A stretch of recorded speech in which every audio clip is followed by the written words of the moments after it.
Live God in our hearts forever. Hi friends, I am Martin. Friends, இந்த வீடியோவில் simple டென்ஸில் present tense, past tense, future tense இந்த 3 டென்ஸுக்குமே எவ்வாறாக WH questions அமைகிறது அப்படிங்கிறத தான் பார்க்க போகிறோம். வாங்க பார்ப்போம்.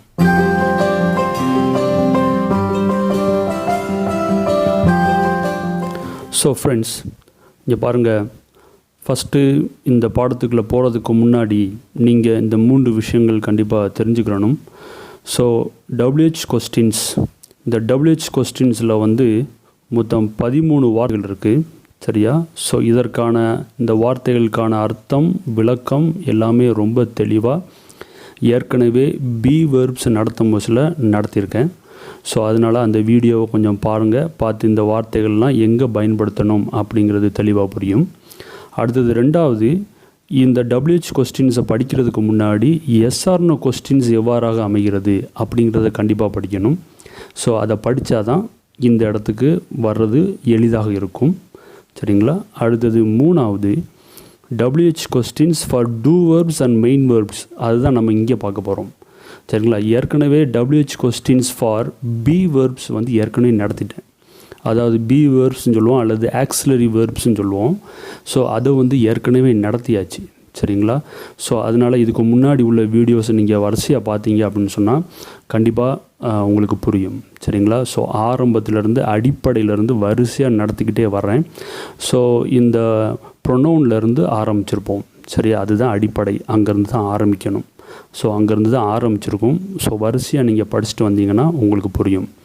ஸோ அதனால் இந்த 3 விஷயத்தையும் நீங்கள் ஏற்கனவே படிச்சுட்டு அதுக்கப்புறம் இங்கே வந்தீங்க அப்படின்னு சொன்னால் நல்லா தெளிவாக புரியும், சரிங்களா ஃப்ரெண்ட்ஸ்? ஸோ இப்போ பாடத்துக்குள்ளே போவோம். ஸோ இங்கே பாருங்கள், WH கொஸ்டின்ஸ், சரியா? ஸோ நாம் இங்கே நான் நடத்திட்டு இருக்கிறது எல்லாமே எப்படி அப்படின்னு சொன்னால், நீங்கள் ஒரு சென்டென்ஸ் தயாரிக்கணும், ஏதாவது ஒரு டென்ஸில் சென்டென்ஸ் தயாரிக்கணும். அந்த சென்டென்ஸ்லேருந்து WH கொஸ்டின்ஸ், SR/No கொஸ்டின்ஸ் எழுதி பார்க்கணும். ஸோ அவ்வாறாக செய்கிறது தான் சிறந்த ஆற்றலை தரும். நம்ம WH கொஸ்டின்ஸ் பேசும் பொழுது WH கொஸ்டின்ஸோ அல்லது SR/No கொஸ்டின்ஸோ உருவாக்குறதுக்கு நம்மளுக்கு உதவியாக இருக்கும், சரிங்களா?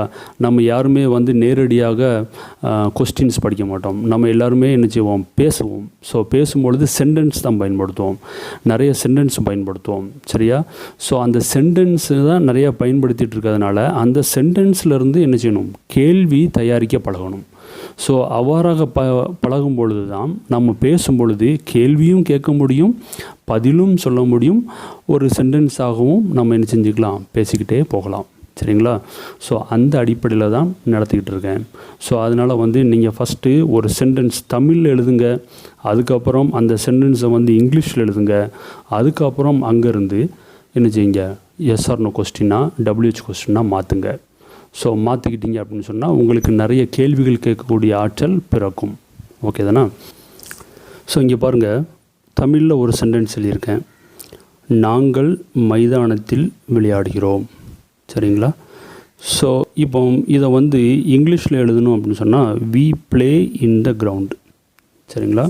ஸோ இந்த we play in the ground அப்படிங்கிற இந்த சென்டென்ஸ் சரிங்களா, SR/No கொஸ்டினாக மாற்றணும்னா என்ன செய்யணும், வெர்பை உடைச்சி பிரித்து சப்ஜெக்ட் கொண்டு போடுவோம், சரிங்களா?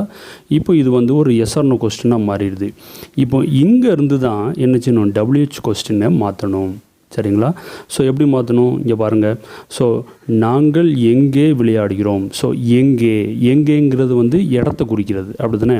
அப்போ இந்த இடத்த குறிக்கிறதுக்கு இங்கே இருக்கிற வார்த்தை என்னது, இந்த கிரவுண்ட், சரிங்களா? அப்போ இந்த கிரவுண்ட் அப்படிங்கிறத இதை எடுத்துட்டு அதுக்கு பதிலாக எங்கேங்கிற வார்த்தைக்குள்ள WH வார்த்தை என்ன அப்படின்னா வேர், அதை முன்னாடி போடணும், சரியா? ஸோ தமிழில் இந்த எங்கேங்கிற வார்த்தை நடுவில் இருக்குது, ஆனால் இங்கிலீஷில் அப்படி கிடையாது. இந்த WH கொஸ்டின்ஸ் எல்லாமே முதல்ல வந்துடணும். WH கொஸ்டின்ஸ் எல்லாமே முதல்ல வந்துடணும். ஸோ ஒரு சென்டென்ஸ் இருக்குது, அந்த சென்டென்ஸை SR/No கொஸ்டினாக மாற்றணும். மாற்றிட்டு அந்த சென்டென்ஸ்லேருந்து எது நம்மளுக்கு ஆன்சராக வரணுமோ அதை எடுத்துகிட்டு அதுக்கு பொருத்தமான WH வார்த்தையை முன்னாடி கொண்டு போடணும்.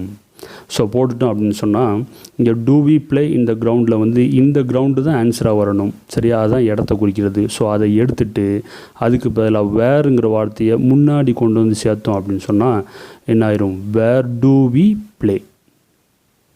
So where do we play அப்படிங்கிற ஒரு சென்டென்ஸ், அப்படிங்கிற ஒரு கொஸ்டின், ஒரு WH கொஸ்டின் உருவாகுது. ஸோ நாங்கள் எங்கே விளையாடுகிறோம், நாங்கள் மைதானத்தில் விளையாடுகிறோம், இதுதான் ஆன்சர். ஸோ இதுதான் வந்து சென்டென்ஸ். இந்த சென்டென்ஸ்லேருந்து ஒரு WH கொஸ்டின் உருவாக்கியிருக்கோம். ஓகேயா ஃப்ரெண்ட்ஸ்? ஸோ இதே மாதிரி தான் நான் உங்கள்கிட்ட சொல்கிறேன். நீங்கள் ஒரு சென்டென்ஸ் உருவாக்குங்க, அந்த சென்டென்ஸ்லேருந்து எஸ்ஆர்னோ கொஸ்டின் உருவாக்குங்க. எஸ்ஆர்னோ கொஸ்டினும் ரொம்ப முக்கியம். சரியா, நம்ம ஏற்கனவே ரொம்ப தெளிவாக நடத்தியிருக்கோம். ஸோ எஸ்ஆர்னோ கொஸ்டின் முக்கியம். எஸ்ஆர்னோ கொஸ்டின்லேருந்து WH கொஸ்டினுக்கு வரணும். சரியா? ஸோ அடுத்த ஒரு எடுத்துக்காட்டு பாருங்கள். ராஜா அவனுடைய நண்பனுக்கு ஒரு கடிதம் எழுதுகிறான். சரியா, ராஜா அவனுடைய நண்பனுக்கு ஒரு கடிதம் எழுதுகிறான். ஸோ இது இங்கிலீஷில் எழுதணும்னா Raja writes a letter to his friend. சரியா, simple present tense. Raja writes a letter to his friend. சரிங்களா? ஸோ இந்த வெர்பு வந்து உடையுது, டஸ் ப்ளஸ் ராஜான்னு ஆகுது, டஸ் ப்ளஸ் ரைட்னு ஆகுது.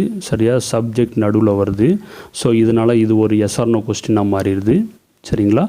இப்போ இங்கேருந்து என்ன செய்யணும், இந்த ராஜா அப்படிங்கிறது தான் கேள்வியாக வரணும் அப்படின்னு சொல்லிட்டு நம்ம என்ன செய்கிறோம் பார்க்குறோம். இங்கே பாருங்கள், யார் அவனுடைய நண்பனுக்கு ஒரு கடிதம் எழுதுகிறார். யார் எழுதுகிறா, ராஜா எழுதுகிறா. அப்போ ராஜா தான் நம்ம கண்டுபிடிக்க வேண்டிய ஆன்சர். சரியா, யார் எழுதுகிறா அப்படிங்கிறத நம்ம தெரிஞ்சுக்கிற வேண்டியதாக இருக்குது. ஸோ யார் எழுதுகிறா அப்படிங்கிறத தெரிஞ்சுக்கிறதுக்காக என்ன செய்யணும், அந்த செயலை செய்பவரை அந்த இடத்துலேருந்து தூக்கிடணும். ஸோ அப்போ ராஜாவை எடுத்துகிட்டு ராஜாவுக்கு பதிலாக ஹூங்கிற வார்த்தையை முன்னாடி வந்து சேர்க்கணும். ஸோ அப்போ இந்த எஸ்ஆர்னோ கொஸ்டின்லேருந்து ராஜா போயிட்டு அப்படின்னா அதுக்கு பதிலாக ஹூ முன்னாடி வந்துடுச்சுன்னா, ஸோ இதுதான் question. Who does right a letter to his friend. Who does right a letter to his friend. யார் அவனுடைய நண்பனுக்கு ஒரு கடிதம் எழுதுகிறா, யார், ராஜா அவனுடைய நண்பனுக்கு ஒரு கடிதம் எழுதுகிறான். Raja writes a letter to his friend. சரிங்களா ஃப்ரெண்ட்ஸ்? ஸோ ஒரு சென்டென்ஸ்லேருந்து எஸ்ஆர்னோ கொஸ்டின், அந்த எஸ்ஆர்னோ கொஸ்டினில் நமக்கு எது பதிலாக வரணுமோ அந்த வார்த்தையை எடுத்துகிட்டு அதுக்கு நிகரான WH வார்த்தையை உள்ளுக்குள்ளே சேர்க்கணும். சேர்த்துட்டோம்னா அது வந்து WH கொஸ்டினாக மாறிடும். சரியா, இது நான் ரொம்ப ஃபாஸ்ட்டாக நடத்துகிறேன். ஏன்னா எஸ்ஆர்னோ கொஸ்டின் ரொம்ப தெளிவாக நிறுத்தி நிதானமாக நடத்தியிருக்கு. நீங்கள் அதை படிச்சுட்டு வந்தீங்கன்னா இது ரொம்ப ரொம்ப ரொம்ப ஈஸி. அதனால் இது வந்து ஃபாஸ்ட்டாக போகுது. ஓகே தானே? அடுத்த எடுத்துக்காட்டு பாருங்கள். ராஜா அவனுடைய நண்பனுக்கு ஒரு கடிதம் எழுதுகிறான். அதே வார்த்தை தான். சரியா? ஸோ அந்த வார்த்தையில் ஏ லெட்டர். சரியா, என்ன எழுதுகிறான். சரியா, வாட் அப்படிங்கிற ஒரு WH வார்த்தையை இங்கே உள்ளே சேர்க்க விருப்பப்படுறேன். ஸோ அதனால் அப்போ என்ன எழுதுகிறான், ஒரு கடிதம் எழுதுகிறான். ஸோ இதுதான் ஆன்சராக வரணும். சரிங்களா? ஸோ இது ஆன்சராக வர்ற மாதிரி ஒரு கேள்வி தயாரிக்கிறேன். அதான் ராஜா அவனுடைய நண்பனுக்கு என்ன எழுதுகிறான். சரியா? ஸோ இது ஆன்சராக வர்ற மாதிரி ஒரு கேள்வி தயாரிக்க போகிறேன். சரியா, WH கொஸ்டின். ஸோ அப்போ என்ன செய்யணும், ஃபஸ்ட்டு இதை வந்து எஸ்ஆர்னோ கொஸ்டினாக மாற்றணும். எஸ்ஆர்னோ கொஸ்டினாக மாற்றணும்னா வெர்பை உடைக்கணும். வெர்பை உடைச்சிட்டோன்னா does Raja write a letter to his friend அப்படின்னு வரும். ஸோ இந்த இடத்துல ஏ லெட்டர் தான் ஆன்சராக வரணும். ஸோ அதனால் அந்த ஏ லெட்டரை எடுத்துகிட்டு அதுக்கு பதிலாக வாட் அப்படிங்கிற வார்த்தையை முன்னாடி வந்து சேர்க்கணும். ஏ லெட்டரை எடுத்துடணும். சரியா? ஸோ இந்த கேள்வியில் லெட்டர் இருக்காது, பதில் தான் ஏ லெட்டர். ஸோ அப்போ கேள்வி எப்படி இருக்கும், what does Raja write to his friend. What does Raja write to his friend. Raja writes a, Raja அவனுடைய நண்பனுக்கு என்ன எழுதுகிறான். ராஜா அவனுடைய நண்பனுக்கு ஒரு கடிதம் எழுதுகிறான். Okay friends? ஸோ இப்போ அடுத்ததை பாருங்கள். அடுத்தது அதே தான். ராஜா அவனுடைய நண்பனுக்கு ஒரு கடிதம் எழுதுகிறான். ஒரே சென்டென்ஸ் தான், அதை வச்சு எத்தனை WH கொஸ்டின் உருவாக்கியிருக்கேன் பாருங்கள். இதே மாதிரி நீங்களும் செய்யுங்க. ஒரு சென்டென்ஸ் எழுதுங்க, அந்த ஒரு சென்டென்ஸ்லேருந்து எத்தனை WH கொஸ்டின் உருவாக்கலாம் அப்படின்னு பாருங்கள். ஸோ இப்போ பாருங்கள், Raja writes a letter to his friend. இப்போ இந்த டு ஹிஸ் ஃப்ரெண்ட் அப்படிங்கிறது ஆன்சராக வரணும். யாருக்கு எழுதுகிறான். சரியா, இங்கே பாருங்கள், யாருக்கு ராஜா ஒரு கடிதம் எழுதுகிறான். ஸோ யாருக்கு எழுதுகிறான் அப்படிங்கிறது நம்ம இப்போ கேள்வியாக கேட்க போகிறோம். ஸோ அப்படின்னு நினச்சணும், இந்த sentence Raja writes letter to his friend, அதில் வெர்பை உடைக்கணும். உடைச்சோம்னா does Raja write a letter to his ஃப்ரெண்டுன்னு வருது. இந்த இடத்துல யாருக்கு அப்படிங்கிறதுக்கு பதில் தரக்கூடிய வார்த்தை என்னது? To his friend. இதை எடுத்துடணும். எடுத்துகிட்டு இதுக்கு பதிலாக 2 விதமாக அந்த கொஸ்டின் அமைக்கலாம் பாருங்கள். ஹூம் சொல்லிட்டு ஆரம்பிச்சுட்டு லாஸ்ட்டில் டூ போடலாம், அல்லது டு ஹூம் யாருக்கு, சரியா, அந்த வார்த்தைக்கு டு ஹூம் அப்படிங்கிறது ஒன்று, டு ஹிஸ் ஃப்ரெண்ட் அப்படி இந்த டூருக்கு பதிலாக அந்த டூவை வந்து இங்கே கேள்வியோடு சேர்க்கணும், கண்டிப்பாக சேர்க்கணும், சரிங்களா? ஸோ இந்த மெத்தடை பார்த்துக்கோங்க. ஹூம் does Raja right letter to அப்படின்னு சொல்லிட்டு கேட்கலாம், அல்லது எப்படி கேட்கலாம், to whom does Raja right letter அப்படின்னு கேட்கலாம், சரியா? ஸோ யாருக்கு ராஜா ஒரு கடிதம் எழுதுகிறான்? ராஜா அவனுடைய நண்பனுக்கு ஒரு கடிதம் எழுதுகிறான். ஸோ இங்கிலீஷில் whom does Raja write a letter to? Raja writes a letter to his friend. Okay தானே ஃப்ரெண்ட்ஸ்? ஸோ அடுத்த ஒரு சென்டென்ஸ் பாருங்கள். இது வந்து சிம்பிள் பாஸ்ட் டென்ஸில் செஞ்சுருக்கேன், சரியா? Simple past tense. அவர்கள் நேற்று கடினமாக வேலை செய்தார்கள். ஸோ அவர்கள் நேற்று கடினமாக வேலை செய்தார்கள் இங்கிலீஷில் எழுதினோம்னா தே ஒர்க் ஹார்ட் எஸ்டர்டே, சரிங்களா? ஸோ இதில் எஸ்டர்டே அப்படிங்கிறத பதிலாக கொண்டு வரதுக்கு ஏற்றார் போல் ஒரு கேள்வி தயாரிக்க போகிறேன். ஸோ அப்போ எஸ்டர்டேங்கிறது வந்து காலத்தை குறிக்குது. அப்போ காலத்தை குறிப்பதற்கான கேள்வி வந்து என்னது? வென், எப்பொழுது, சரிங்களா? வென். ஸோ அப்போ இந்த வென்கிற வார்த்தையை உள்ளுக்குள்ளே கொண்டு வரணும், எஸ்டர்டேயை வெளியே எடுத்துடணும். ஓகே தானே? அப்போ அதுக்கு முன்னாடி என்ன செய்யணும்? இந்த வெர்பை உடைக்கணும். ஸோ வெர்பை உடைச்சி எஸ்ஆர்னோ கொஸ்டினாக மாற்றணும். எஸ்ஆர்னோ கொஸ்டினாக மாற்றினோம்னா எப்படி ஆயிரும்? Did they work hard yesterday அப்படின்னு மாறும். ஸோ அந்த இடத்துல காலத்தை குறிப்பதற்கான ஆன்சர் என்னது? எஸ்டர்டே. இதை எடுத்துடணும். எடுத்துகிட்டு இதுக்கு பதிலாக நிகரான WH வார்த்தையை உள்ளுக்குள்ளே சேர்த்துடணும். சேர்த்துட்டோம் அப்படின்னு சொன்னால் when did they work heart அப்படின்னு மாறிடும். ஸோ என்ன அர்த்தம்? எப்பொழுது அவர்கள் கடினமாக வேலை செய்தார்கள்? அவர்கள் நேற்று கடினமாக வேலை செய்தார்கள். ஓகேயா? When did they work heart? They work hard yesterday அப்படிங்கிறது ஆன்சர். ஸோ ஒரு சென்டென்ஸ், அந்த சென்டென்ஸ்லேருந்து ஒரு WH கொஸ்டின். ஸோ அதே மாதிரி அடுத்ததை பாருங்கள். அவர்கள் நேற்று கடினமாக வேலை செய்தார்கள், சரியா? இதில் வந்து இந்த ஹார்டு அப்படிங்கிற வார்த்தையை ஆன்சராக கொண்டு வரணும். ஸோ ஹார்டுனா அவர்கள் கடினமாக வேலை செய்தார்கள். அந்த கடினமாக அப்படிங்கிறத கேள்வியை வரணும்னா எப்படி வேலை செய்தார்கள் அப்படின்னு கேட்கலாமா? ஸோ அப்போ அந்த கடினமாக, அவர்கள் எப்படி வேலை செய்தார்கள்? அவர்கள் கடினமாக வேலை செய்தார்கள். ஓகேயா? அப்போ பாருங்கள், they work hard yesterday. So இதை வந்து ஃபஸ்ட்டு எஸ்ஆர்னோ கொஸ்டினாக பிரிச்சுருக்கேன். டிட் தே ஒர்க் ஹார்ட் எஸ்டர்டேன்னு வருது. இங்கே வந்து ஹார்டுங்கிற வார்த்தை தான் ஆன்சர். இதை எடுத்துடணும். எடுத்துகிட்டு ஹவு, எப்படிங்கிற வார்த்தையை முன்னாடி சேர்த்துடணும். ஸோ சேர்த்துட்டோம்னா how did they work hard, how did they work yesterday அப்படிங்கிறது கேள்வி. So answer they work hard yesterday. அவர்கள் எப்படி நேற்று வேலை செய்தார்கள்? அவர்கள் நேற்று கடினமாக வேலை செய்தார்கள். Okay friends? இப்போ இது வந்து சிம்பிள் ஃப்யூச்சர் டென்ஸ், சரியா? ஸோ சிம்பிள் ஃப்யூச்சர் டென்ஸில் ஒரு சென்டென்ஸ் எழுதுகிறேன். ராணி நாளைக்கு 5 புத்தகங்கள் தருவாள். நாளைக்கு ராணி 5 புத்தகங்கள் தருவாள். இதுதான் ஆன்சர். ஸோ இதிலிருந்து எத்தனை புத்தகங்கள் ராணி நாளைக்கு தருவாள்? எத்தனை அப்படிங்கிற வார்த்தை.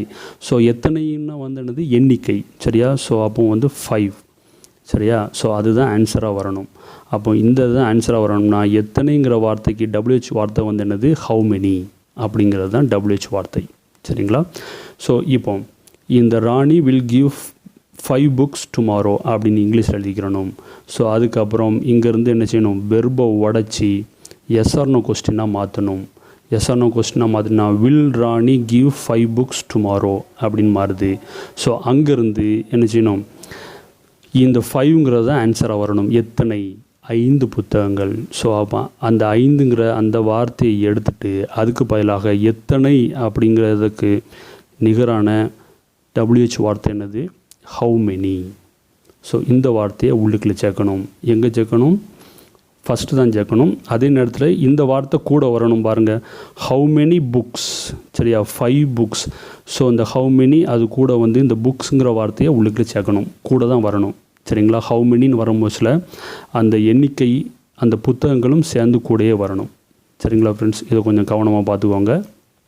ஸோ அப்போ how many books will Rani give tomorrow அப்படின்னு ஆயிரும். சரிங்களா? ஸோ அவ்வளோதான் ஃப்ரெண்ட்ஸ். சிம்பிள் டென்ஸில் present tense, past tense, future டென்ஸில் கொஞ்சம் WH கொஸ்டின்ஸ் உருவாக்கியிருக்கோம். ஓகே தானே? ஸோ இதுதான் வந்து டூ வெர்ப்ஸ், மெயின் வெர்ப்ஸ்க்காக உருவாக்கக்கூடிய WH கொஸ்டின்ஸ். சரிங்களா? இப்போ நம்ம சிம்பிள் டென்ஸ் மட்டும் பார்த்துருக்கோம். அடுத்து கண்டினியூஸ் டென்ஸ் பார்ப்போம், அடுத்தது பெர்ஃபெக்ட் டென்ஸ் பார்ப்போம், அடுத்து பெர்ஃபெக்ட் கண்டினியூஸ் டென்ஸ் பார்ப்போம். எல்லாத்துக்குள்ளேயும் முடிஞ்ச அளவுக்கு WH வார்த்தைகள் எல்லாத்தையும் உள்ளுக்குள்ளே கொண்டு வந்துட்டோம் அப்படின்னு சொன்னால் உங்களுக்கு புரிஞ்சிடும். சரிங்களா?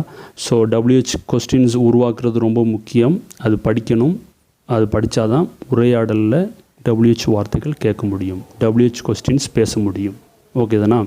ஸோ இதே மாதிரி நீங்கள் சென்டென்ஸ் உருவாக்கி பாருங்கள். சிம்பிள் டென்ஸில் present tense, past tense, future டென்ஸில் உருவாக்கி பாருங்கள். உருவாக்கி அங்கேருந்து WH கொஸ்டின்ஸ் உருவாக்கி பாருங்கள். ஸோ இதுதான் நீங்கள் முதல் வீடியோவை பார்க்கணுன்னா கண்டிப்பாக இதுக்கு முன்னாடி எஸ் ஆர் நோ கொஸ்டின்ஸை பார்த்துட்டு இங்கே வாங்க. அப்போ தான் உங்களுக்கு புரியும். ஓகே தானே? ஸோ இந்த வீடியோ பிடிச்சிருக்குன்னு நினைக்கிறேன். பிடிச்சிருந்தா லைக் பண்ணுங்கள், உங்கள் ஃப்ரெண்ட்ஸ் எல்லாருக்கும் ஷேர் பண்ணுங்கள். இது வரைக்கும் நம்ம சேனலை சப்ஸ்கிரைப் பண்ணாதவங்க சப்ஸ்கிரைப் பண்ணுங்கள். Thank you very much. Live God in our hearts forever.